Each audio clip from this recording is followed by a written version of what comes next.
नमस्कार विरजा टीवी को आपको स्वागत करुच्ची।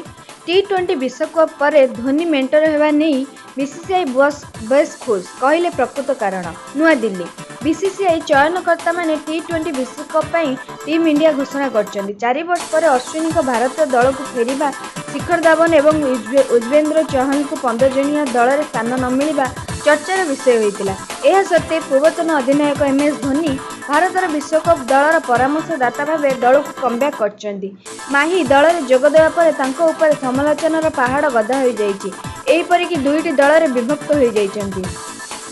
धोनी को कहीं जड़े मेंटर करा वर्तमान क्रिकेट बोर्ड ऑफ इंडिया रे राष्ट्रपति सौरभ गांगुली यह प्रसंग एक विवृत्ति देइचंदी। अवसर नेबा पर महेंद्र सिंह धोनी प्रथम थर पर टीम इंडिया सहित जड़ित अच्छा। से गत वर्ष 15 अगस्ट अंतर्जातीय क्रिकेट सहित विदाय नहीं। से 2019 क्रिकेट विश्वकप समय न्यूजीलैंड विपक्ष सेमिफाइनल शेष अंतर्जातिक मैच खेली। धोनी को विश्वकप दल परामर्शदाता करने पर अधिकांश विषय आलोचना करा पूर्वतन अधिनायक तथा वर्तमान बीसीसीआई सभापति सौरभ गांगुली धोनी दल परामर्शदाता कहीं निष्पत्ति प्रकाश कर। नमस्कार।